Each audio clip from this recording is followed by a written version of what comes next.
अस्सलामु अलैकुम वरहमतुल्लाहि वबरकातुह। अल्हम्दुलिल्लाहि रब्बिल आलमीन वस्सलातु वस्सलामु अला सय्यिदिल अंबियाइ वल मुरसलीन व अला आलिहि व अस्हाबिहि अजमईन व मन तबिअहुम बि इहसानिन इला यौमिद्दीन, अम्मा बाद। क़ाल अल्लाहु तबारक व तआला फ़िल क़ुरआनिल मजीद वल फ़ुरक़ानिल हमीद। अऊज़ु बिल्लाहि मिनश शैतानिर रजीम। बिस्मिल्लाहिर रहमानिर रहीम। फ़अम्मल्लज़ीना फ़ी क़ुलूबिहिम ज़ैग़ुन फ़यत्तबिऊन मा तशाबह मिन्हु इब्तिग़ाअल फ़ित्नति व इब्तिग़ाअ तअवीलिहि व मा यअलमु तअवीलहु इल्लल्लाह। सदक़ल्लाहुल अज़ीम। क़ाल अल्लाहु तबारक व तआला फ़ी शानि हबीबिहि सल्लल्लाहु अलैहि वसल्लम, इन्नल्लाह व मलाइकतहु युसल्लूना अलन नबिय्य या अय्युहल्लज़ीना आमनू सल्लू अलैहि व सल्लिमू तस्लीमा। अल्लाहुम्मा सल्लि व सल्लिम व ज़िद व बारिक अला हबीबिका सय्यिदिना व नबिय्यिना व मौलाना मुहम्मदिन व अला आलिहि व अस्हाबिहि अजमईन। अज़ीज़ान मोहतरम, इससे क़ब्ल अक़ायद में आप हज़रात के सामने जो इस्लाम में गुमराह फ़िरक़े हैं उनका जो है मुख्तसर तारुफ़ और उनकी मुख्तसर तारीख़ का ज़िक्र किया जा रहा था। इससे क़ब्ल आप हज़रात के सामने फ़िरक़े ख़वारिज जो एक गुमराह फ़िरक़ा है जो इस्लाम से ख़ारिज है उसकी तारीख़ के बारे में और उनके अक़ायद के बारे में कुछ बातें बयान की गई थी। अब रहा जो दूसरा बड़ा फ़िरक़ा है वो फ़िरक़े रवाफ़िज़ या शिया जिसको हम कहते हैं, रवाफ़िज़ या शिया जिसको कहते हैं, उसकी तारीख़ क्या है, वो कैसे वजूद में आया, फिर उनके अक़ायद क्या हैं, उस हवाले से इंशाअल्लाह मुख्तसर तौर पर बातें आपके सामने रखी जाएंगी। अज़ीज़ान मोहतरम, ये जो फ़िरक़ा है शिया जिसको हम कहते हैं, जो मुहर्रम में मातम वग़ैरह करते हैं या जिनका नाम रवाफ़िज़ भी हैं, राफ़िज़ी ये वाहिद है और उसका जमा रवाफ़िज़ है, उसकी जमा। तो ये शिया ये वाहिद है और इसका जो है ना इसकी जमा शियान। तो लिहाज़ा अज़ीज़ान मोहतरम, ये जो फ़िरक़ा है इसकी तारीख़ ये है, मुख्तसर तारीख़ ये है कि पहले तो इस फ़िरक़े के ताल्लुक़ से ये बात याद रखने की जो है ना याद रखना चाहिए कि ये फ़िरक़ा कोई मज़हबी फ़िरक़ा नहीं है, ये फ़िरक़े की बुनियाद मज़हब की बुनियाद पर नहीं है, बल्कि ये फ़िरक़ा जो है सियासी हालात में सियासी मक़ासिद के हासिल करने के लिए बना गया है। सियासी हालात में सियासी मक़ासिद के हुसूल के लिए ये फ़िरक़ा जो है ना वजूद में आया है। इसका मकसद कोई लोगों को दीन की तरफ बुलाना ये नहीं, बल्कि इसका मकसद सियासी फ़ायदा उठाना और मुसलमानों में इंतशार पैदा करना और मुसलमानों में फ़ितना और फ़साद पैदा करना और दीन इस्लाम को कमज़ोर करना, ये इसका मकसद था। ये फ़ितरे का, ये जो शिया जो है, ये राफ़िज़ी जो है, ये फ़ितने का, ये फ़िरक़े का। अब ये वजूद में कैसे आया, इसकी बुनियाद कैसे पड़ी, ये मैं आपके सामने बतलाता चलूँ कि खुलफ़ाए सरकार दो आलम सल्लल्लाहु अलैहि वसल्लम की हयात मुबारका तक इस्लाम तक़रीबन अरब से निकलकर बाहर भी फैल चुका था, लेकिन खुलफ़ाए राशिदीन के दौर में इस्लाम को और वुसाअत मिली और ज़्यादा फैल गया। तो मुसलमान जो है ना यहूदी ईसाई कुफ़ार व मुशरिकीन के जो शहर थे और जो उनके इलाक़े थे वो भी मुसलमानों के कब्ज़े में आ गए। जब मुसलमानों से कुफ़ार व मुशरिकीन यहूद व नसारा की जंग हुई तो उनमें से बहुत से लोग क़त्ल भी कर दिए गए, बहुत से लोग ग़ुलाम भी बना दिए गए। जो लोग सरेंडर हो गए उन पर खिराज मुक़र्रर कर दिया गया, एक किस्म का टैक्स जो इस्लामी हुकूमत में रहने के लिए वसूल किया जाता है। तो लेकिन जो है ना खैर वो तो शिकस्त खा गए कुफ़ार और मुशरिकीन और यहूद और नसारा, लेकिन उनके दिल में इस्लाम के ताल्लुक़ से बुग़्ज़ और इनाद और जो है ना अदावत मौजूद थी। वो जो है ना हज़रत अबू बकर और उमर फ़ारूक़ रज़ी अल्लाह ताला अन्हुमा के दौर में जो है मुख्तलिफ़ तरीक़े से मुख्तलिफ़ उन्वान से क्या करते थे, वो फ़ितने उठाया करते थे और जंग भड़काने की क्या करते थे, कोशिश करते थे, फ़ितना और फ़साद और जंग को भड़काने की कोशिश करते थे। लेकिन जो है ना चूँकि ये दो हुकूमतें ऐसी थी, हज़रत अबू बकर सिद्दीक़ और उमर फ़ारूक़ रज़ी अल्लाह तआला अन्हुमा का दौर खिलाफत ऐसा था कि इसको ताईद रब्बानी हासिल थी, लेकिन उसमें वो लोग कामयाब नहीं हो सके और जो है ना उसमें वो लोग अपने जंग भड़काने में या फ़ितना और फ़साद बचाने में कामयाब नहीं हो सके। जब अबू बकर और उमर फ़ारूक़ रज़ी अल्लाह तआला अन्हु का दौर खिलाफत ख़त्म हो गया तो उस्मान गनी रज़ी अल्लाह तआला अन्हु का दौर खिलाफत आया। तो ये लोग अब तक वो दोनों खुलफ़ा के ज़माने में कुफ़ार मुशरिकीन और यहूदी और ईसाई होने की हैसियत से क्या करते थे, इस उन्वान से फ़ितने क्या करते थे, बहकाया करते थे और फ़ितने मचाया करते थे और जंगी माहौल पैदा करने की कोशिश करते थे। लेकिन उन्होंने थोड़ा सा तब्दीली लाई और अपनी शरअंगेज़ियों को जो है ना नाफिज करने के लिए, लोगों में शरअंगेज़ी फैलाने के लिए उन्होंने दूसरा तरीक़ा इख्तियार किया। वो तरीक़ा ये था कि कुफ़ार और मुशरिकीन के हैसियत से अगर हम जो है ना कोई फितना मचाते हैं तो अलानिया हम क्या कर रहे हैं, पकड़ में आ रहे हैं, हम कामयाब नहीं हो रहे, लिहाजा हमें क्या करना चाहिए, थोड़ा सा हमारी तदबीर को बदलना चाहिए। तो उन लोगों ने क्या किया, उन लोगों ने, वो कुफ़ार और मुशरिकीन ने ये काम किया कि कुफ्र और शिर्क को जो है ना अपने दिल में छुपाए रखा और अपने आप को मुसलमान ज़ाहिर करके मुसलमानों में शामिल हो गए। अपने आप को मुसलमान ज़ाहिर करके क्या किए, जो है ना मुसलमानों में शामिल हो गए। और इनका जो सरदार था, सरगना था, वो अब्दुल्ला इब्ने सबा था, जो यहूदी था, जो असल यहूदी था। और वो यहूदी जब तक यहूदियत की हालत में था उस वक्त ही मुसलमानों का बड़ा सख्त दुश्मन था। अब वो यहूदी जो है ना मुसलमान बनकर मुसलमानों में क्या हो गया था, मिल गया था। और वो जंग की तदबीरों से, जंग कैसे भड़काना चाहिए, फितना कैसे मचाना चाहिए, ये तदबीरों से बहुत अच्छी तरह वाकिफ़ था। तो लिहाजा मिस्र में एक जमात तैयार हो गई जो बज़ाहिर मुसलमान थे और अंदरूनी तौर पर मुशरिक थे। और उनका जो है जो सरदार था अब्दुल्ला इब्ने सबा, जो बज़ाहिर जो है ना मुसलमान अपने आप को ज़ाहिर कर रहा था, लेकिन हकीकत में क्या था, वो यहूदी था। और जो है ना ये लोग क्या करने लगे, अपने अकायद और उस्मान गनी रज़ी अल्लाह तआला अन्हु के ख़िलाफ़ लोगों को जो है भड़काने लगे। भड़काने का तरीक़ा ये था कि देखो, सरकार दो आलम सल्लल्लाहु अलैहि वसल्लम के दामाद हज़रत अली रज़ी अल्लाह तआला अन्हु मौजूद हैं, जो सरकार के ख़ानदान से है। उनके रहते हुए उस्मान गनी रज़ी अल्लाह तआला अन्हु की क्या ज़रूरत है। उस्मान गनी रज़ी अल्लाह तआला अन्हु का दौर खिलाफत तकरीबन 12 साल रहा। 6 साल तक तो मामला पुरसुकून रहा, लेकिन उसके बाद क्या किए मालूम है, ये लोग बहकाने लगे। ये अब्दुल्ला इब्ने सबा मुख्तलिफ इलाक़ों में फिरते रहा, इराक़ वगैरह इधर उधर इलाक़ों में फिरता रहा, मिस्र इराक़ मुख्तलिफ जगहों पर फिरता रहा और उस्मान गनी रज़ी अल्लाह तआला अन्हु के ख़िलाफ़ लोगों को भड़काता रहा। इस तरह जो है ना उस्मान गनी रज़ी अल्लाह तआला अन्हु के ख़िलाफ़ एक जमात इन लोगों की तैयार हो गई। और ये सब मिलकर मदीने मुनव्वरा, जो दारुल खिलाफत और कैपिटल सिटी था इस्लाम का, जहाँ जो है ना खलीफा वक्त हज़रत उस्मान गनी रज़ी अल्लाह तआला अन्हु मौजूद थे, वहाँ पर ये लोग सब जमा हो गए। और जमा होकर इन्होंने खुल्लम खुल्ला अलल ऐलान बगावत कर दी। और बगावत करके इन्होंने उस्मान गनी रज़ी अल्लाह तआला अन्हु को शहीद कर दिया। ये वाक़ियात तफसीली आगे आपको खुलफ़ाए राशिदीन के उसमें आएंगे। बहरहाल मुख्तसर में जा रहा हूँ इसके वजूद की तरफ, ये फ़िरक़े का वजूद कैसे आया। तो लिहाजा ये लोग बगावत किए और बगावत करने के बाद उस्मान गनी रज़ी अल्लाह तआला अन्हु के घर का अहाता कर लिया। इन्होंने उस्मान गनी रज़ी अल्लाह तआला अन्हु को क्या कर दिया, शहीद कर दिया। उस्मान गनी रज़ी अल्लाह तआला अन्हु के शहादत के बाद सय्यदुना अली मुर्तज़ा रज़ी अल्लाह तआला अन्हु खलीफा बन गए। खलीफा बनने के बाद इन्होंने अपना रूप थोड़ा सा बदल कर क्या है, अली रज़ी अल्लाह तआला अन्हु और आले रसूल की हिमायत में वो आ गए। ख़ानदान नबूवत से क्या हो गए, ये लोग वाबस्ता हो गए और अली रज़ी अल्लाह तआला अन्हु से क्या हो गए, वाबस्ता हो गए। और इन्होंने अपना नाम शिआने अली रखा। शिआने अली यानी अली रज़ी अल्लाह तआला अन्हु के शिया, चाहने वाले, इत्तिबा करने वाले। तो ये जो जमात जो मुशरिकों की थी, अंदरूनी तौर पर ये मुशरिक थे, ज़ाहिरी तौर पर मुसलमान जो है ना ये ज़ाहिर कर रहे थे अपने आप को। इनका मकसद इस्लाम में फितना और फसाद फैलाना, इस्लाम को कमज़ोर करना, मुसलमानों को कमज़ोर करना था। ये शिआने अली के हवाले से क्या हो गए, ये लोग क्या हो गए, ज़ाहिर हुए, अली रज़ी अल्लाह तआला अन्हु के साथ शामिल हो गए, अली रज़ी अल्लाह तआला अन्हु के साथ वाबस्ता हो गए और उनकी फ़ौज में भी क्या हो गए, ये लोग शामिल हो गए। उसके बाद इन्होंने क्या किया, लोगों को ये बावर कराना की कोशिश की, लोगों को ये बतलाने की कोशिश की। क्या बतलाने की, देखो अली रज़ी अल्लाह तआला अन्हु जो है ना की हिमायत तुम लोग करो, अली रज़ी अल्लाह तआला अन्हु की हमेशा क्या करना, तायीद करना। और अली रज़ी अल्लाह तआला अन्हु की बात को, हर एक की बात पर अहमियत देना और उनकी बात को कभी भी टालना मत। और अगर अली रज़ी अल्लाह तआला अन्हु के ख़िलाफ़ कोई बात कहे तो फिर जो है ना वो तुम कभी भी उस बात को जो है ना नहीं सुनना, उस बात पर कान नहीं धरना, आपके ख़िलाफ़ कभी भी कोई बात नहीं सुनना। और ये जो है ना रसूल पाक सल्लल्लाहु अलैहि वसल्लम के ख़ानदान के फ़र्द हैं, इनकी ताज़ीम करना, इनका एहतराम करना। बहरहाल ये ऐसी बातें थी जो आम लोगों को क्या है मालूम है कि दिल में थी और आम लोग इससे फिलफौर मुत्तफ़क़ हो गए। इसमें उनको लोगों में कोई ख़राबी क्या है इसमें नज़र आई, वाकई कोई ख़राबी भी नहीं थी ये, मगर ज़ाहिरी तौर पर ऐसा आम तौर पर इन्होंने किया। तो शियाने अली के नाम से पहले ज़ाहिर हुए और अली रज़ी अल्लाह तआला अन्हु के खैर खाही के हवाले से बातें करने लगे, आपकी खिलाफत को मजबूत करना, आपके ख़िलाफ़ जो है ना कोई बात नहीं सुनना और आपकी बात को हर बात पर तरजीह देना, इस तरह की बातें लोगों के सामने करने लगे। तो लोग जो है ना इनकी बातों को सुनकर वाकई वाजिबी बातें हैं ये समझ कर क्या करें, इन लोगों को मुसलमानों का खैर खा समझने लगे, इन लोगों को खलीफा वक्त का खैर खा समझने लगे। इस तरह नबी पाक सल्लल्लाहु अलैहि वसल्लम के ख़ानदान के खैर खा इन लोगों को समझने लगे।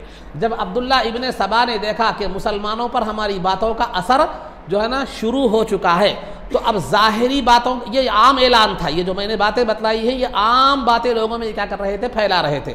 जब मुसलमानों का भरोसा उन्हें हासिल हो गया तो अब्दुल्ला इब्ने सबा जो है ना खुसूसी तौर पर अब लोगों को अलग अपनी असल दूसरा मरहला, दूसरा स्टेप लेते हुए उसने खुसूसी तौर पर अब एक मखसूस गुरूहों में ये बात कहने लगा, मखसूस गुरूहों में जो है ना ये बात कहने लगा, अफजलियत थे सैयदना अली मुर्तज़ा रज़ी अल्लाह तआला, अफजलियत सैयदना अली मुर्तज़ा रज़ी अल्लाह। देखो अली रज़ी अल्लाह तआला अन्हु सरकार के ख़ानदान के फ़र्द हैं, सरकार के दामाद हैं, और सरकार ने अपने बाद सबसे पहले खिलाफत की वसीयत जो है ना खलीफा होने की वसीयत अली रज़ी अल्लाह तआला अन्हु को की थी।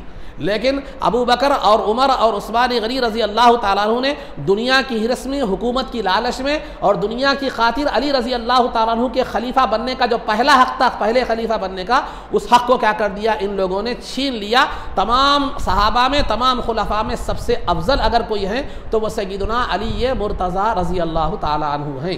अब ये बावर कराना शुरू कर दिया और साथ साथ लोगों से ये अहद लिया, ये वादा लिया कि देखो ये बातें मैं कह रहा हूँ, मुझे लोगों के सामने मेरे हवाले से जाहिर करने की ज़रूरत नहीं है, बल्कि मैं तो ये चाहता हूँ कि हक़ कायम हो जाए, मेरा कोई चर्चा हो, मेरा कोई नाम निशान मुझे कोई मतलब नहीं है, मुझे कोई इज़्ज़त, कोई शोहरत मुझे कोई ख्वाहिश नहीं है, बल्कि हक़ बात लोगों में आम हो जाए, बस यही काफ़ी है। मेरी ज़ात के ताल्लुक़ से कोई शोहरत की ज़रूरत मुझे नहीं है, ये कहकर लोगों में बहकाना शुरू कर दिया। अब लोगों में क्या हो गया मालूम है, सय्यदना अली मुर्तज़ा रज़ी अल्लाह तआला अन्हु की अफजलियत का जिक्र शुरू हो गया और इस पर मुनाज़रे होने लगे कि किस बात पर, कि एक गुरु ये कहने लगा कि अबू बकर, उस्मान जो है ना, उमर और उस्मान रज़ी अल्लाह तआला अन्हुम ये अफजल है अली रज़ी अल्लाह तआला अन्हु से। एक गुरु ये कहने लगा कि नहीं, अली रज़ी अल्लाह तआला अन्हु इन सबसे अफजल है। इस तरह मुसलमानों में दो जमातें बन गई और जो है ना इस तरह ये बहस और मुनाज़रे क्या हो गए, सय्यदना अफजलियत अबू बकर, अफजलियत अली और अफजलियत खुलफाए सलासा के बारे में बहस शुरू हो गई। अब ये बात जो है ना, ये बहस, ये जो फितना था, ये सय्यदना अली मुर्तज़ा रज़ी अल्लाह तआला अन्हु तक पहुँच गया। सय्यदना अली मुर्तज़ा रज़ी अल्लाह तआला तक एक बात पहुँच गई और आपने खुतबा दिया और बाज़ाब्ता कहा कि मन फ़द्दलनी अला अबी बकरिन व उमर जलतहु हद्दल फरिय्यह औ कमा क़ाल, कि जो कोई मुझको अबू बकर और उमर रज़ी अल्लाह तआला अन्हुमा पर फजीलत दे तो मैं उसको तोहमत की लगाने की सज़ा के तौर पर कोड़े मारूंगा, उसको कोड़े मारे जाएंगे। ये आपने ऐलान कर दिया और सख्ती से मना फरमा दिया और जो है ना ये क्या कर दिया, ये सज़ा भी आपने क्या कर दी, उन लोगों के लिए मुकर्रर फरमा दी। लेकिन उसके बावजूद क्या हुआ, ये जो अब्दुल्ला इब्ने सबा था कि देख लिया कि ये अफजलियत सय्यदना अली मुर्तज़ा रज़ी अल्लाह तआला अन्हु का जो हरबा था ये भी काम कर गया, तो उसने और एक मखसूस गुरूह में जो अपने इत्मीनान बख्श लोगों का था, ये मखसूस गुरूह को उसने जमा किया। उसने जमा करके ये कहा, क्या कहा कि देखो सय्यदना, झूठी बातें पूरी जो ना, सय्यदना वो अली रज़ी अल्लाह तआला अन्हु की अफजलियत को साबित करने के लिए उसने पहले क्या किया, कुरान या हदीस में जो सय्यदना अली रज़ी अल्लाह तआला अन्हु के फ़ज़ाइल हैं उनका जिक्र लोगों के सामने किया। कुछ मनगढ़ंत बातें हदीस के तौर पर अपनी तरफ से भी पेश की, कुछ मनगढ़ंत बातें अपने हदीस के तौर पर, हदीसों की शक्ल में हदीस कहकर जो है ना लोगों के सामने भी पेश की, जिससे सय्यदना अली मुर्तज़ा सबसे अफजल है ये बात बताना वो चाह रहा था। ये माना वाली हदीसें, घड़ी हुई हदीसें भी लोगों के सामने पेश की। अब लोगों में सय्यदना एक अच्छा खासा गुरु सय्यदना अली मुर्तज़ा रज़ी अल्लाह तआला अन्हु की अफजलियत का, कि आप तमाम खुलफा में, तमाम सहाबा में अफजल हैं, ये जहन लोगों के सामने बन गया। अली रज़ी अल्लाह तआला अन्हु तक बात पहुँची तो आपने सज़ा का ऐलान फरमा दिया। उसके बाद भी वो खामोश नहीं रहा, बल्कि वो फिर मखसूस गुरूहों में लोगों को जो है ना ये वादा लेते हुए कि मेरा नाम नहीं जिक्र करेंगे तुम लोग, ये कहते हुए क्या किया, उसने तीसरा स्टेप इख्तियार किया। तीसरा मरहला जो उसने इख्तियार किया वो बड़ा ख़तरनाक था, वो ये भी बड़ा ख़तरनाक था, दूसरा भी, मगर तीसरा और उससे ज़्यादा ख़तरनाक था। तीसरा मरहला ये था कि उसने जो है ना अली रज़ी अल्लाह तआला अन्हु के ताल्लुक़ से झूठ ज़ाहिर करते हुए, बात बातें झूठी, बात बातें सच्ची जो है ना उसने क्या है मिलाकर पेश की। क्या किया, अली रज़ी अल्लाह तआला अन्हु की करामतें उसने ज़िक्र फरमाई। अली रज़ी अल्लाह तआला अन्हु की करामतों का उसने क्या किया, जो है ना ज़िक्र फरमाया। और उसने ये भी कहा कि अली रज़ी अल्लाह तआला अन्हु को लोगों की ज़ात को तब्दील करने का भी हक़ इख्तियार हासिल है। वो चाहे तो जिस किसी की ज़ात को चाहे क्या कर सकते हैं, वो तब्दील जो है ना कर सकते हैं। और अली रज़ी अल्लाह तआला अन्हु गैब को जानते हैं, गैब का इल्म अली रज़ी अल्लाह तआला अन्हु के पास है। और तीसरा उसने ये भी कहा कि अली रज़ी अल्लाह तआला अन्हु जो है ना मुर्दों को जिंदा करने की भी सलाहियत रखते हैं।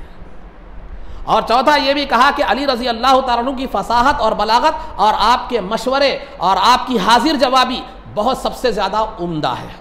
और तक़वा और परहेज़गारी में आप सबसे ज़्यादा उम्दा है। तो इसमें बाज़ बातें तो सही थी, लेकिन बाज़ बातें जो थी वो क्या है मालूम है, वो बिल्कुल गलत थी, बातें बिल्कुल गलत थी। और उसने इन बातों को मनवाने के लिए अली रज़ी अल्लाह ताला अन्हु के 2-3 कुछ अख़वाल का उसने सहारा लिया। देखिए बुजुर्गान दीन, औलिया अल्लाह या दीगर सुलहाए उम्मत जो होते हैं, उनकी ज़ुबान से उनकी एक हालत आम हालत होती है, नॉर्मल हालत होती है, एक हालत एक वजद की कैफियत की हालत होती है, वजद की एक कैफियत की हालत होती है। वजद की कैफियत और हालत में बाज़ कलिमात उनसे ऐसे निकल जाते हैं जो बज़ाहिर इनका मफ़हूम जो है ना, कोई गलत मफ़हूम निकाल कर कोई फ़ायदा उठा सकता है, उसका गलत मफ़हूम निकाल कर उसका कोई फ़ायदा जो है ना उठा सकता है। हकीकत में वो मफ़हूम गलत नहीं होता, लेकिन वहाँ ये गुंजाइश पैदा हो जाती है कि दुश्मन क्या करे, उसका गलत मफ़हूम क्या करे, निकाले, गलत मफ़हूम निकाले। तो अली रज़ी अल्लाह ताला अन्हु के भी कुछ अख़वाल ऐसे थे जो आलम वजद में आपने कहा था, एक विजदानी कैफियत में जो है ना आपने जो है ना कहा था, उनको उसने क्या किया, अपनी इन करामतों पर, ये झूठे सच्चे दावों पर क्या किया, दलील बनाया। वो अक़वाल क्या थे कि अली रज़ी अल्लाह ताला अन्हु का जो है ना ये था कि मैं ला अमूतु व अना अहयी, मैं मरने वाला नहीं हूँ, मैं ज़िंदा रहने वाला हूँ, ये एक था। और ये भी एक कौल ये भी था कि अना अबासु मन फिल क़ुबूर, कि मैं जो लोग क़ब्रों में हैं मैं उनको दोबारा ज़िंदा करने वाला हूँ। और वह अना मुक़ीमल क़ियामती, और मैं क़ियामत कायम करने वाला हूँ। इस तरह के अल्फाज थे जिनका मतलब हकीकत, जो इसके जो हकीकी माना है जो मैंने बयान कर रहा हूँ, ये माना हज़रत अली रज़ी अल्लाह तआला अन्हु भी इससे मुराद नहीं थे। क्यों नहीं थे मैं आगे बताऊँगा आपको। तो जो है ना इसका मतलब अली रज़ी अल्लाह तआला अन्हु का हरगिज़ ये नहीं था कि आप क़ियामत कायम करने वाले हैं या ख़बरों में से लोगों को उठाने वाले हैं, ये हरगिज़ मफ़हूम नहीं था, ये मतलब आपका हरगिज़ नहीं था। एक आलम वजद में आपने ये बातें कही थी। तो इन 3 बातों को उसने दलील बनाया उन करामतों पर, या वो झूठे दावों पर, या अली रज़ी अल्लाह तआला अन्हु को इल्म गैब हासिल है, या मुर्दों को ज़िंदा करने की सलाहियत अली रज़ी अल्लाह तआला अन्हु की तरफ से। इन बातों को, अपने इन अक़ायद और ख़यालात को उसने दलील के तौर पर ये अख़वाल पेश किए, और पेश करके आखिरी में नतीजे के तौर पर उसने कहा कि देखो, मुर्दों को जिंदा करना, ज़ात को तब्दील कर देना, गैब का इल्म रखना, ये अल्लाह रब्बुल इज़्ज़त की खुसूसियात है। ये अल्लाह रब्बुल इज़्ज़त की क्या है मालूम है, खुसूसियात है। तो गोया अल्लाह रब्बुल इज़्ज़त लिबासे अली में दुनिया में जाहिर हुआ है। अल्लाह रब्बुल इज़्ज़त अली रज़ी अल्लाह तआला अन्हु की शक्ल में क्या हुआ है, दुनिया में जाहिर हुआ है। वो गैर फानी यानी फना न होने वाली ज़ात एक फना होने वाली शक्ल में क्या हुई है, जाहिर हुई है। तो लिहाजा अली रज़ी अल्लाह तआला अन्हु खुदा है बसूरत बशर,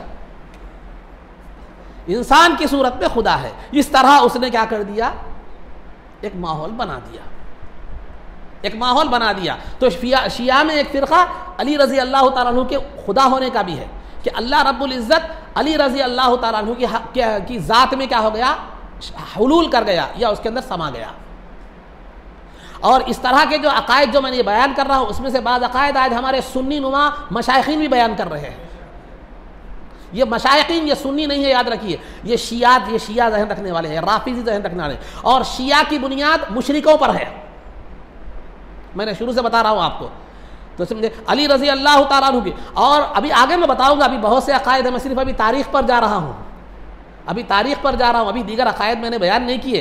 तो ये मैं खाली अभी स्टेप बाय स्टेप तारीख़ इनकी बता रहा हूँ मैं आपको। तो लिहाजा आखिर में उन्होंने ये कर दिया कि उलूहियत का दावा कर दिया, अली रज़ी अल्लाह तआला अन्हु के खुदा होने तक को क्या कर दिया उन्होंने।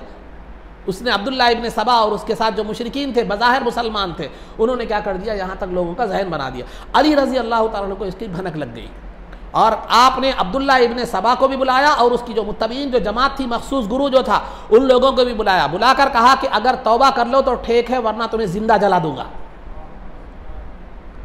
इससे क्या बात मालूम होती है कि जिन अली रज़ी अल्लाह तआला अन्हु के जिन अखवाल की बुनियाद पर इन्होंने अपना अली रज़ी अल्लाह तआला अन्हु को खुदा होना साबित किया था, ये अली रज़ी अल्लाह तआला अन्हु का उससे इत्तेफाक नहीं था, वरना जलाने की जो है ना सज़ा आप मुकर्रर नहीं फरमाते थे। बल्कि अली रज़ी अल्लाह तआला अन्हु का मकसद उन अखवाल से कुछ और था, और एक विजदानी कैफियत की बातें थी। तो लिहाजा अली रज़ी अल्लाह तआला अन्हु उनको बुलाकर कहा कि देखो कि जो है ना, मैं अगर तुम इससे तौबा कर लो कि मेरी उलूहियत का जो ये कर रहे हो तुम, अगर इससे तौबा कर लो तो ठीक है, वरना फिर जो है ना तुम्हें जिंदा जला दिया जाएगा। तो लिहाजा उन्होंने बज़ाहिर अली रज़ी अल्लाह तआला अन्हु के सामने तौबा कर ली, और अब्दुल्ला इब्न सबा को फितने से बचाने के लिए अब्दुल्ला इब्न सबा को आपने जिलावतन कर दिया, मुकाम मदाइन की तरफ आपने उसको भेज दिया, जो सरगना था, जो सरगना था, उसको मदाइन की तरफ भेज दिया। उसके बाद हुआ ये कि अली रज़ी अल्लाह तआला अन्हु का अपने खिलाफत के उमूर में, और उस वक्त जो जंगें हुई, जंग सिफ़ीन, जंग जमल, ये आगे आएंगे, आपको खुलाफाए राशिदीन के दौर का जो सीरत में आएंगे वो बयान करूँगा मैं। तो जंग सिफ़ीन और ये जंगों में, ये खिलाफत के उमूर में क्या हो गए, आप मसरूफ़ हो गए अली रज़ी अल्लाह तआला अन्हु। लेकिन उसकी जो जमात जो थी मदीने में जो, और ये अब्दुल्ला इब्न सबा को जहाँ आपने शहर बदर कर दिया था, वहाँ पर भी जाकर ये लोग क्या है अपनी इन गलत अकायद को फैलाना शुरू कर दिए, फैलाते रहे मुसलसल। लेकिन अली रज़ी अल्लाह तआला अन्हु चूँकि खिलाफत के मामलात में, ये जंगों के उमूर में ज़रा मसरूफ़ थे, इस तरफ आपका जहन नहीं गया। नतीजा ये हुआ कि इनके अकायद पनपते रहे, इनके अकायद फैलते रहे, यहाँ तक कि खुद अली रज़ी अल्लाह तआला अन्हु की फ़ौज में 4 तरह के अक़ीदे वाले शामिल हो गए। 4 तरह के अक़ीदों में आपकी फ़ौज बढ़ गई। अली रज़ी अल्लाह तआला की फ़ौज खुद 4 अक़ीदों में जो है ना बढ़ गई। ये इस फितने का असर था। वो 4 किस्मों में, 4 फ़िरक़ों में कैसे बढ़ गई, उनके क्या अक़ायद थे, इंशाअल्लाह आगे आपको बयान किया जाएगा। ये मुख्तसर तारीख़ थी शिया की, जिनका मकसद कोई मजहबी फ़िरक़ा ये नहीं है, ये सियासी फ़िरक़ा है। सियासी हालात ने जन्म दिया है, और इस्लाम को कमज़ोर करने के लिए, और इस्लाम को जो है ना कि मुसलमानों में फितना और फसाद को फैलाने के लिए, मुसलमानों में इंतशार फैलाने के लिए ये फ़िरक़ा वजूद में आया, और इस्लाम को कमज़ोर करने। आज भी जो है ना ये इसका यही अमल है। और जो है ना इमाम हुसैन रज़ी अल्लाह तआला अन्हु की शहादत में सबसे अहम रूल इन्हीं का है। बुलाया इन्होंने ही था, साथ छोड़ा इन्होंने ही था, और बेयारो मददगार छोड़े भी इमाम हुसैन रज़ी अल्लाह तआला अन्हु को यही थे। और आज भी हमारे सुन्नियत में, सुन्नी लोगों में दाखिल होकर, बाद सुन्नियों में सुन्नी नुमा राफिजी होकर दाखिल होकर जो है ना ये भी ये फितना और फसाद का काम आज कर रहे हैं, और ये जो है ना ये काम अंजाम दे रहे हैं। आप हजरात को उनसे बचने की ज़रूरत है। ये बड़े जज्बे के साथ अली अली अली का नारा लगाते हैं। अली का नारा लगाना गलत नहीं है, अली का नारा लगाना मोहब्बत में सही है, लेकिन खुलफा के मुकाबिल में लगाना ये गलत है। मैंने इससे पहले खवारिज के ताल्लुक से कहा था एक बात कि ला हुक्मा इल्ला लिल्लाह। खवारिज का एक अकीदा था कि अल्लाह के सिवा कोई हाकिम और जज नहीं है। तो अली रज़ी अल्लाह तआला अन्हु इनके कौल को सुनकर क्या था, बात अच्छी है लेकिन मकसद गलत है। तो हर अच्छी बात का मकसद अच्छा हो ज़रूरी नहीं है। बात अच्छी भी, कोई भी गलत बात लेकर नहीं उठता, कोई भी जहर जो देता है मिठाई में ही देता है। तो ये अली अली अली का जो नारा लगाया जा रहा है, अगर इससे मकसद खुलफाए राशिदीन पर अली की रज़ी अल्लाह तआला अन्हु की अफजलियत को साबित करना है, तो ये शिय्यत है और वो मुनाफकत है। नहीं, आपको खलीफा चहारुम मानते हुए, तीनों खुलफा के बाद मानते हुए, आपकी मोहब्बत में अगर नारे अली लगाया जा रहा है तो ये सुन्नियत है। ये बात आप अच्छी तरह जहन में रखें। जहां भी इस तरह का मिजाज देखें, ये मिजाज से परहेज करें। आम तौर पर इस मिजाज को तरीक़त, अहले तरीक़त में क्या कर दिया गया, जम कर दिया गया, क्योंकि उलमा के पास नहीं कर सकते थे, क्योंकि उलमा जानते हैं कि जो है ना क्या हक है, क्या बातिल है, क्या सही है, क्या नहीं है। लेकिन ये उलमा के पास इनका दावा चलने वाला नहीं है, इनका दाव चलने वाला नहीं था। तो ये उलमा के पास नहीं आए, बल्कि अहले तरीक़त के पास गए। क्योंकि अफसोस के एतबार से, अफसोस सद अफसोस ये है कि इस ज़माने में जो अहले तरीक़त है उनमें से सिवाय एक 10-20% के पूरे जुहला ही हैं, जिन्हें शरीयत का कोई इल्म नहीं है, जिन्हें अकायद का कोई इल्म नहीं है, जिन्हें शरीयत के बारे में कोई मालूमात नहीं है, और एक अवाम के, एक जाहिल लोगों का कसीर तबका उनके साथ होता है। तो लिहाजा ज़मीन ज़रख़ेज़ है, शिय्यत का और राफिजियत का बीज बोने के लिए उससे बेहतर मुकाम कोई नहीं। मैं ये नहीं कह रहा हूं कि अहले तरीक़त पूरे गलत है, लेकिन बहुत से अक्सरियत जो है ना को आप पूछ कर देखिए, यकीन नहीं आ रहा मेरी बात अगर गलत है तो जो है ना मैं अपने अल्फाज वापस लूँगा। 80% जो अहले तरीक़त से जो लोग वाबस्ता हैं वो जो है ना शरीयत से उनका कोई ताल्लुक़ नहीं है, अकायद से उनका कोई ताल्लुक़ नहीं है, बल्कि ये जो शिया गैर महसूस अंदाज में अपने अकायद फैला रहे, इनके मकासिद का भी उन्हें इल्म नहीं है। मैं पूरी दावे के साथ कह रहा हूं, आप यहां जितने लोग मेरी बात सुन रहे हैं, जो मेरी तारीख जो मैंने आपको बताई है, इतने यही बात अगर जाकर बड़े से बड़े जो मशाइख हैं जिनके पास इल्म नहीं है, जहन में रखें, हर एक नहीं है, जिनके पास इल्म नहीं है, उनसे जाकर पूछे, यह तारीख उन्हें भी मालूम नहीं है।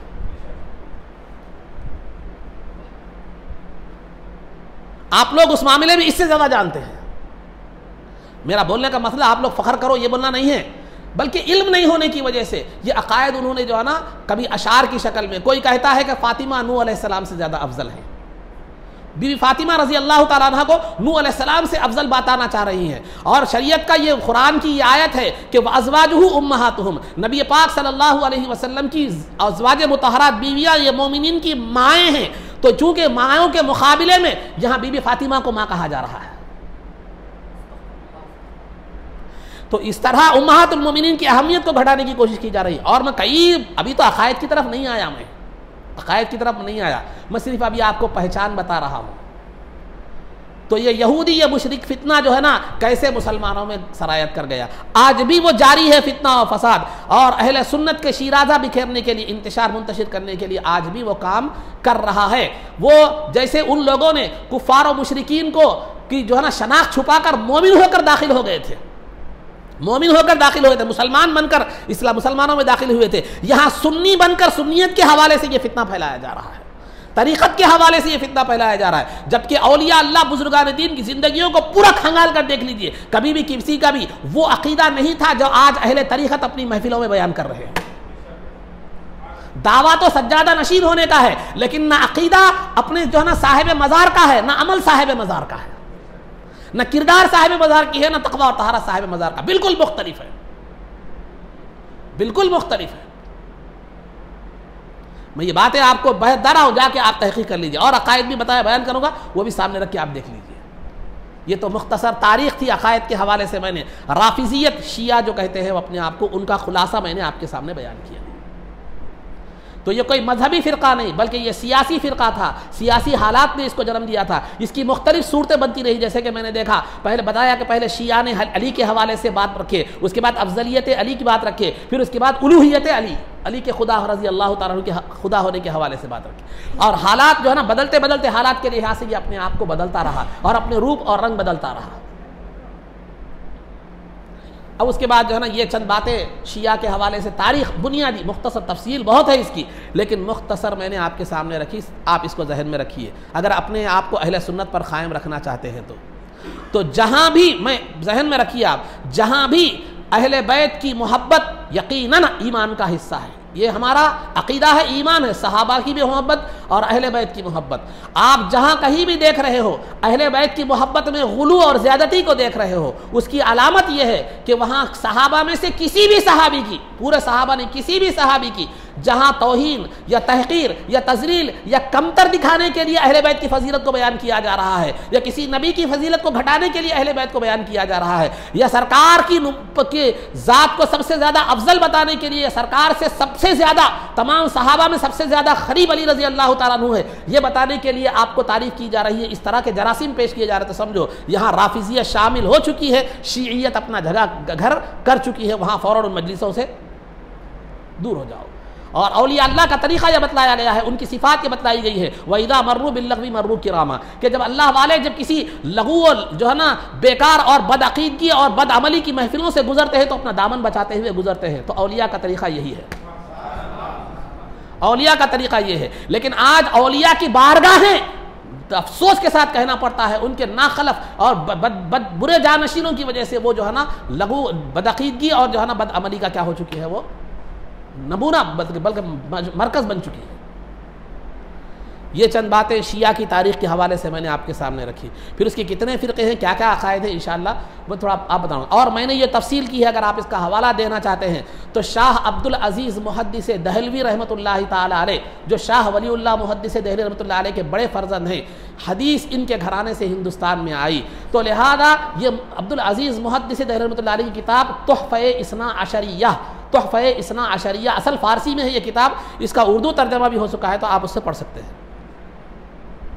ये कोई आइमाए शाह या ऐसे वैसे आलिम की जो है ना मैं बात नहीं बता रहा हूँ, जो बैक वक्त आलिम, मुफस्सिर, मुहद्दिस, फ़क़ीह और मुहद्दिस और अल्लाह के कामिल वली थे, उनकी किताब है ये। और ये किताब में भी पूरे दलाइल के साथ वो आपने बात रखी है, अपनी बात नहीं रखी है।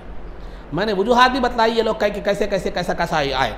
तो अलगर्ज़ अज़ीज़ान मोहतरम, ये था अक़ायद में फ़िरक़े राफिज़ी जो फ़िरक़ा है जिसको हम शिया कहते हैं, इनके नाम भी मुख्तलिफ है, वो भी बताऊँगा मैं आपको आगे। तो बहरहाल इनकी मुख्तसर तारीख़, ये कैसे वजूद में आया, ये इनका मकसद क्या था, ये कैसे कैसे हालात बदलता चला गया, इसमें जो है ना मैंने आपको चंद बातें बयान की। अब रहा सीरत में जो है ना सरकार की सीरत तो ख़त्म हो गई थी, लेकिन सैयदना अबू बकर सिद्दीक़ रज़ी अल्लाह ताला अन्हु के दौरे खिलाफत के हवाले से मैंने खिलाफत राशिदा किसको कहते हैं, खिलाफत इलाही किसको कहते हैं, खिलाफत रसूल किसको कहते हैं, ये सब मैंने पीछे तमहीदी तौर पर जिक्र कर दिया। और अबू बकर सिद्दीक़ रज़ी अल्लाह ताला अन्हु की दौरे खिलाफत के हवाले से भी कुछ बातें मैंने आपके सामने रखी गई।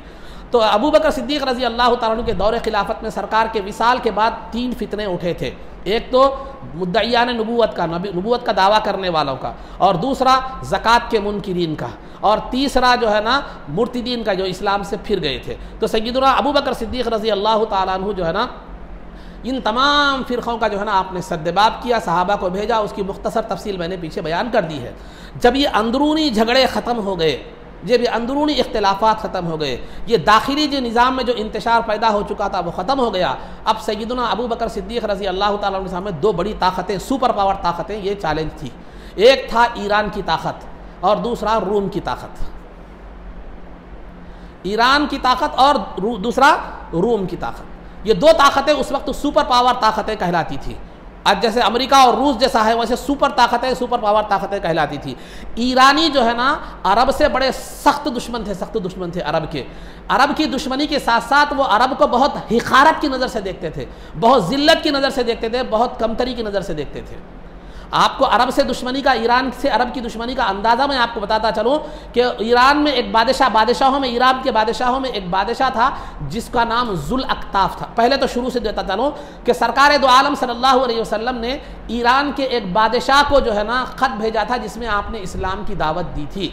तो वो जो है ना आपने, उसने तकरीबन 6 हिजरी का वाक़या है ये, तो जिसका नाम खुसरो परवेज़ था। तो उसने सरकार दो आलम सल्लल्लाहु अलैहि वसल्लम के दावतनामे को, ख़त मुबारक को जो है ना उसने फाड़ दिया और जो है ना टुकड़े टुकड़े उसने कर दिया, और ये कहता हुआ कि एक जो है ना मेरा गुलाम होते हुए मुझे हुक्म दे रहा है, और यमन के बादशाह गवर्नर को हुक्म दिया कि सरकार को कैद कर दे।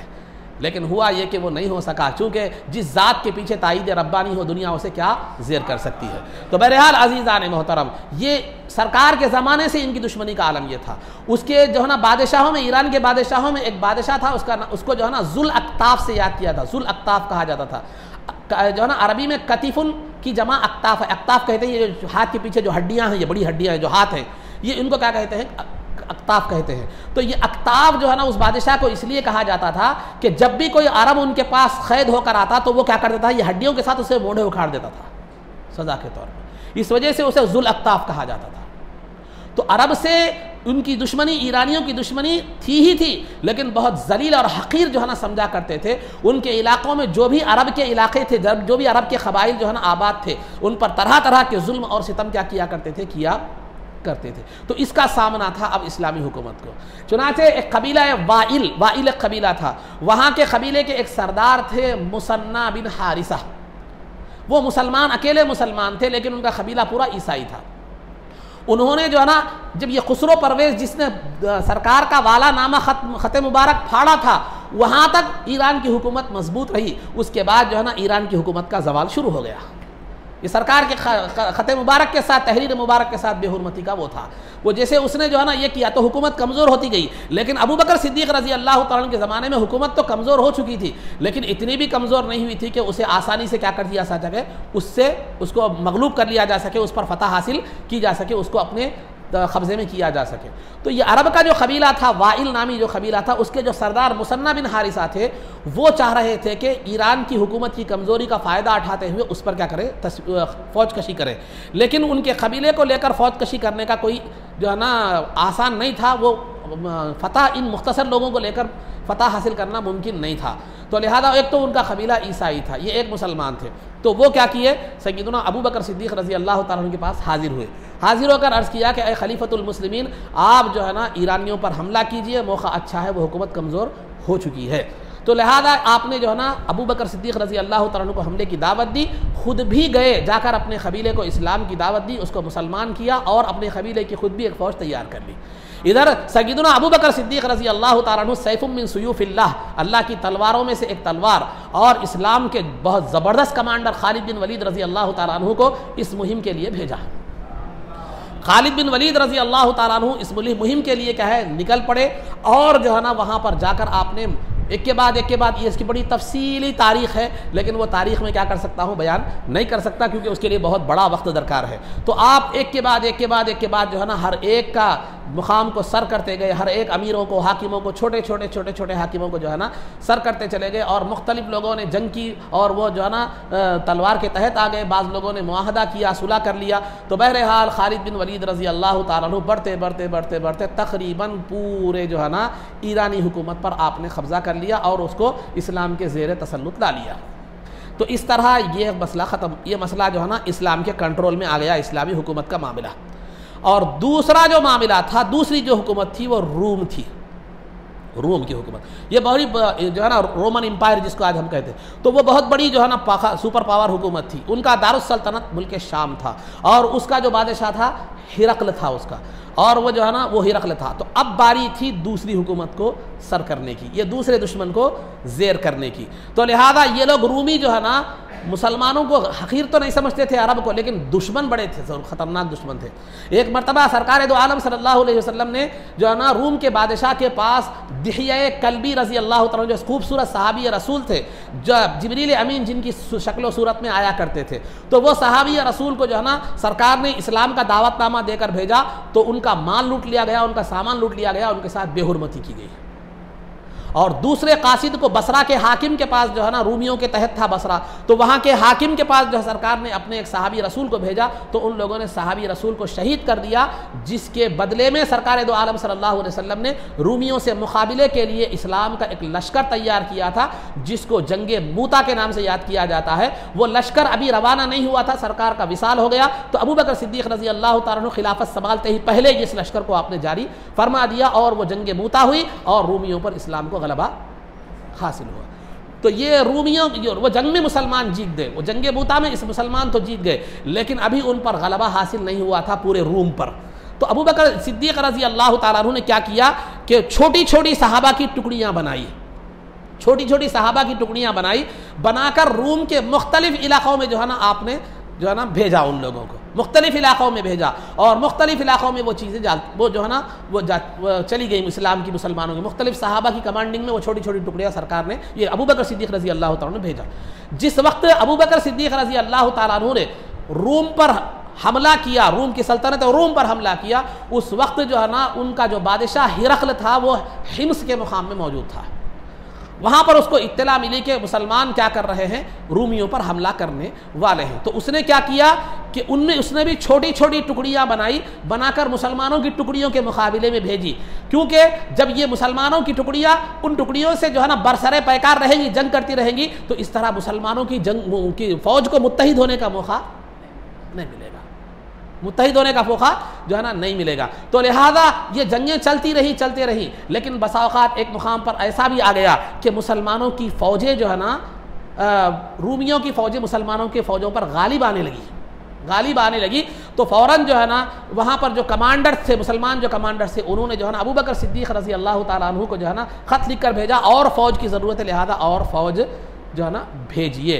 तो लिहाजा अबू बकर सिद्दीक़ रज़ी अल्लाह तआला अन्हु ने खालिद बिन वलीद रज़ी अल्लाह तआला जो इराक़ में मौजूद थे, उनको हुक्म दिया कि आप जो है ना रूम की सल्तनत के मुकाबले में जो मुसलमान फ़ौजें लड़ रही है, आप उनकी मदद के लिए जाए, और वहाँ इराक़ की हुकूमत संभालने के लिए, वहाँ का इंतज़ाम संभालने के लिए मुसन्ना बिन हारिसा, जिन्होंने अबू बकर सिद्दीक़ रज़ी अल्लाह तआला को ईरान पर जो है ना हमला करने की दावत दी थी, उनको वहाँ पर ईरानी हुकूमत के जितने भी, इराक़ भी उस वक्त ईरानी हुकूमत के तहत था, तो वो जो है ना उसके लिए उनको मुकर्रर कर दें, और आप जो है ना फ़ौरन रूमियों के मुकाबले में मुसलमानों की मदद के लिए निकल जाए। तो लिहाजा खालिद बिन वलीद रज़ी अल्लाह तआला अन्हु जो है वहाँ मुसन्ना बिन हारिसा को जो है ना आपने वहाँ पर ज़िम्मेदार बना दिया इंतज़ाम संभालने के लिए। ईरानी जो इलाके आए गए थे मुसलमानों के ज़ेर तहत, वहाँ पर उनको निगरान बना दिया। ख़ुद जो है ना रूमियों के मुकाबले में मुसलमानों की मदद के लिए निकल पड़े। उसके बाद आप भी रास्ते में कई फतूहात करते हुए रूम के मुकाबले में पहुँच गए, और पूरा तकरीबन रूम का इलाका क्या हो गया, मुसलमानों के ज़ेरे नगीन आ गया। आखिरी हिस्से में जब दौमतुल जंदल एक जो है ना कबीला था, वहाँ मुसलमानों की जंग हो रही थी उनसे, तो उसी असना में सय्यदुना अबू बकर सिद्दीक़ रज़ी अल्लाह तआला अन्हु का विसाल हो गया। अभी रूम पूरा मुसलमानों के ज़ेर तहत नहीं आया था, अभी आखिरी अय्याम थे। वैसे वक्त में क्या हुआ, यह होगा। तो अलगर्ज़ खुलासा गुफ्तगू ये है कि अबू बकर सिद्दीक़ रज़ी अल्लाह तआला अन्हु के दौरे खिलाफत में ईरान और जो है ना रूम तकरीबन हिस्सा क्या हो चुका था, इस्लाम के ज़ेर तहत जो है ना आ चुका था। अब उसके बाद फिर अबू बकर सिद्दीक़ रज़ी अल्लाह तआला अन्हु की जो है ना विसाल हुआ, विसाल के वक्त की वसीयत हालात इंशाअल्लाह वक्त हो चुका है, आगे इंशाअल्लाह आगे बयान की जाएगी। तो ये अबू बकर सिद्दीक़ रज़ी अल्लाह तआला अन्हु के दौरे खिलाफत में ईरान और रोम जो सुपर पावर हुकूमतें थी वो इस्लाम के तहत आ गई। तो ये चंद बातें थी जो खुलफ़ाए राशिदीन की तारीख़ के हवाले से अबू बकर सिद्दीक़ रज़ी अल्लाह तआला अन्हु के दौरे खिलाफत के हवाले से कुछ बातें आप हज़रात के सामने मुख्तसर रखी गई। मसाइल में आप हज़रात के सामने वाजिबात नमाज का क्या किया जा रहा था, ज़िक्र किया जा रहा था। वाजिबात नमाज में सूरह फ़ातिहा पढ़ना ये वाजिब है, ये इस सूरह फ़ातिहा के बारे में मसाइल की तफसील बयान की गई थी। दूसरा वाजिब है नमाज का ज़म्मे सूरा। ज़म जो है ना ज़ात से है, ज़म के माने मिलाने के हैं अरबी में। ज़म्मे सूरा यानी सूरह फ़ातिहा के साथ किसी और सूरत को मिलाना, सूरह फ़ातिहा के साथ किसी और सूरत को क्या करना, मिलाना। तो सूरत का मतलब क्या है, यहाँ फ़िक़ा की इस्तिलाह में यहाँ जो सूरत बोल रहे हैं वो क्या है, या तो मुस्तकिल सूरत जैसे सूरह कौसर है, इन्ना आतैना कल कौसर फसल्लि लिरब्बिका वन्हर इन्ना शानियका हुवा अबतर, एक तो मुस्तकिल सूरत है। तो ज़म्मे सूरा में क्या है, या तो पूरी सूरत आप पढ़े, कोई छोटी सूरत पढ़े जैसे सूरह कौसर है, या कोई बड़ी सूरत की छोटी 3 आयतें पढ़े, कोई बड़ी सूरत की छोटी जो है ना 3 आयतें पढ़े, या जो है ना एक बड़ी आयत पढ़ें जैसे आयतुल कुर्सी है, या मुतवस्सित दर्जे की मीडियम दर्जे की 2 आयतें पढ़ें।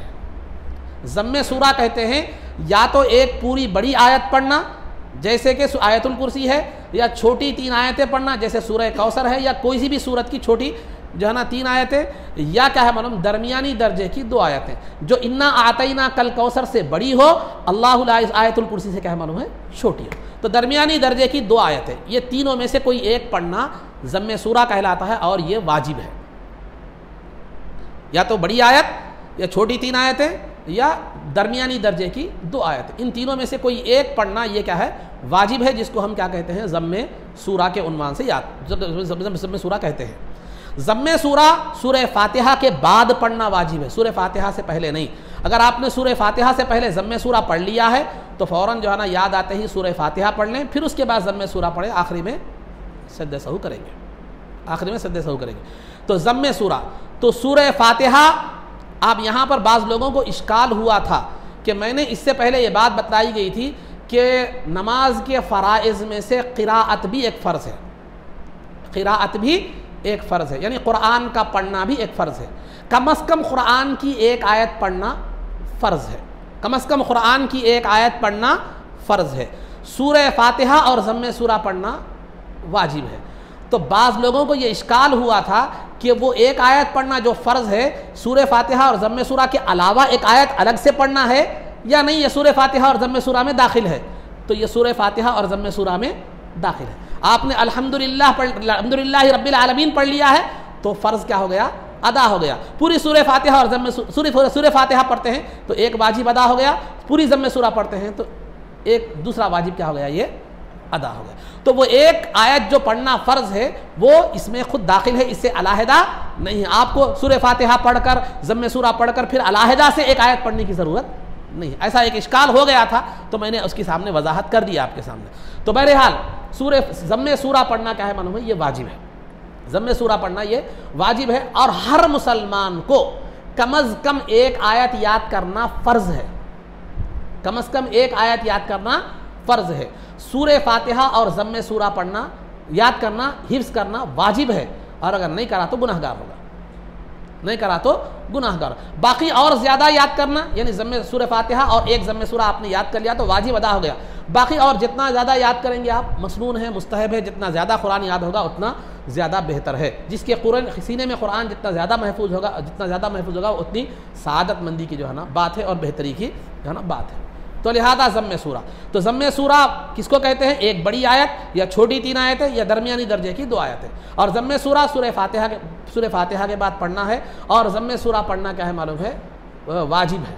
और एक बात जो है ना ज़म्मे सूरा पढ़ना वाजिब है। और सूरह फ़ातिहा ज़म्मे सूरा ये जो है ना फ़र्ज़ की पहली दोनों रकातों में पढ़ी जाएंगी, और फ़र्ज़ के अलावा जितनी भी नमाजें हैं जो है ना उस नफिल हो, वाजिब हो, सुन्नत हो, कोई उसमें हर रकात में सूरह फातिहा ज़म्मे सूरा पढ़ना वाजिब है। सूरह फातिहा और ज़म्मे सूरा पढ़ना वाजिब है। फ़र्ज़ की पहली दोनों रकातों में सूरह फातिहा और ज़म्मे सूरा पढ़ना वाजिब है। बाद की दोनों रकातों में जो है ना ये सूरह फातिहा, ज़म्मे सूरा तो है ही नहीं, सूरह फातिहा पढ़ना ये वाजिब नहीं है बल्कि सुन्नत है। तो सूरह फातिहा और ज़म्मे सूरा फ़र्ज़ की पहली दोनों रकातों में पढ़ना वाजिब है। बाद की दोनों रकातों में ज़म्मे सूरा तो है ही नहीं, सिर्फ सूरह फातिहा है, वो भी वाजिब नहीं है बल्कि सुन्नत है। फ़र्ज़ के अलावा जितनी भी नमाज़ें हैं, खा वो वाजिब हो, नफिल हो, सुन्नत हो, कोई भी नमाज हो, हर रकात में सूरह फातिहा पढ़ना भी वाजिब है, ज़म्मे सूरा पढ़ना भी जो है ना वाजिब है। तो ये ज़म्मे सूरा के हवाले से जो है ना कुछ बातें आप हज़रात के सामने रखी गई। इंशाअल्लाह फिर दीगर मसाइल का तज़किरा आगे किया जाएगा। आदाब में जनाजे के आदाब आपके सामने बयान किए जा रहे थे। जनाजे के आदाब में से एक अदब आज आपके सामने अर्ज़ करता चलूँ, एक अदब आपके सामने बयान करता चलूँ। जनाजा जब लेकर चल रहे हैं तो जनाजे के साथ क्या करें मालूम है? पैदल चले, सवारियों पर ना चले। जनाजे के साथ पैदल चले या सवारियों पर ना चले। अब आप बोलेंगे मुसाब जनाजे को सवारी में लग जा रही है, वो क्या बोले? अगर कोई दूर है, मजबूरी है, एक अलग बात है उसमें, लेकिन आप चल सकते हैं, करीब है, तो आप जो है ना सवारियों पर ना चले। एक मरतबा जनाजे के साथ सहाबा क्या है मालूम, बाद सहाबा सवारियों पर चल रहे थे तो सरकार ने सख्ती के साथ फरमाया कि अल्लाह के फरिश्ते पैदल चल रहे हैं और तुम सवारियों पर हो। तो लिहाजा जनाजे के साथ क्या करना चाहिए? पैदल चलना चाहिए, सवारियों पर ना चले। अगर आप सवारी पर जाना है तो आगे चले जाएं, या कोई मजबूरी है चल रहे हैं तो एक अलग बात है, लेकिन नॉर्मल हालात में ऐसा नहीं। और जनाजे के आगे नहीं बल्कि जनाजे के पीछे चलना चाहिए, जनाजे के पीछे चलना चाहिए। और जनाजा लेकर चलने का तरीक़ा, सुन्नत तरीक़ा ये है कि आप अगर जनाजे को लेकर चलना चाह रहे हैं तो पहले क्या करें, सामने का हिस्सा जो है उसकी सीधी लकड़ी को पकड़ें। सामने का हिस्सा जो है, सामने की जो लकड़ियाँ होती हैं, वो सराने की तरफ जो लकड़ियाँ, दो लकड़ियाँ निकली हुई होती हैं, सीधी लकड़ी को सीधे कंधे पर उठाए 10 कदम चले। फिर उसके बाद बिल्कुल सीधा पीछे आ जाए, तो पीछे की जो सीधी लकड़ी है उसको सीधे कंधे पर उठाकर 10 कदम चले। फिर उसके बाद फिर सामने चले जाएं, बाईं तरफ की जो लकड़ी है उसको जो है ना सीधे कंधे पर उठाकर जो है ना आप क्या करें, 10 कदम चले। उसके बाद फिर सीधा पीछे की तरफ बाईं लकड़ी को आ जाए, फिर उस पर सीधे कंधे पर उठाकर क्या करें, उसको 10 कदम चले। अगर सीधा कंधा भीड़ की वजह से आप नहीं पढ़ सकते, सीधे कंधे पर नहीं कर सकते, तो कोई हरज की बात नहीं है। बहरहाल किसी कंधे पर भी उठाए तो ये तरीक़ा रखें। तरीक़ा सुन्नत तरीक़ा क्या है? सामने की जो सीधी लकड़ी है पहले उसको पकड़कर 10 कदम चले, फिर सीधा बिल्कुल उसके मुकाबले में जो पीछे है उस लकड़ी को पकड़कर 10 कदम चले, फिर बाईं लकड़ी सामने जो है उसको पकड़कर 10 कदम चले, फिर सीधा पीछे आकर जो है ना बाईं लकड़ी पर क्या करें मालूम है, 10 कदम चले। यह सुन्नत तरीक़ा है। इससे ज़्यादा भी आप चल सकते हैं। अगर कभी भीड़ की वजह से इतना मौका नहीं भी मिला तो कोई बात नहीं, इंशाअल्लाह जो भी सवाब अल्लाह देने वाला है वो अता हो जाएगा। तो बहरहाल ये चंद बातें आदाब के हवाले से बयान की गई। अल्लाह रब्बुल इज़्ज़त से दुआ है जो कुछ भी कहा गया उस पर अमल की तौफ़ीक़ रफ़ीक़ अता फ़रमा, इज़्ज़त व आफ़ियत की ज़िंदगी दे और ईमान पर हमारा ख़ातिमा फ़रमा, रसूल पाक सल्लल्लाहु अलैहि वसल्लम के क़दमों में हमारा हश्र फ़रमा, आपकी शफ़ाअत उज़्मा से हमको बहरावर फरमा, आपके दस्ते मुबारक से जामे कौसर पीना नसीब फरमा, जन्नत में आपकी ग़ुलामी मइयत और रिफ़ाक़त नसीब फरमा। सल्लल्लाहु तआला वसल्लम अला खैरि ख़ल्क़िही सय्यिदिना मुहम्मदिन व आलिहि व सहबिही अजमईन बिरहमतिका या अरहमर राहिमीन वल्हम्दुलिल्लाहि रब्बिल आलमीन।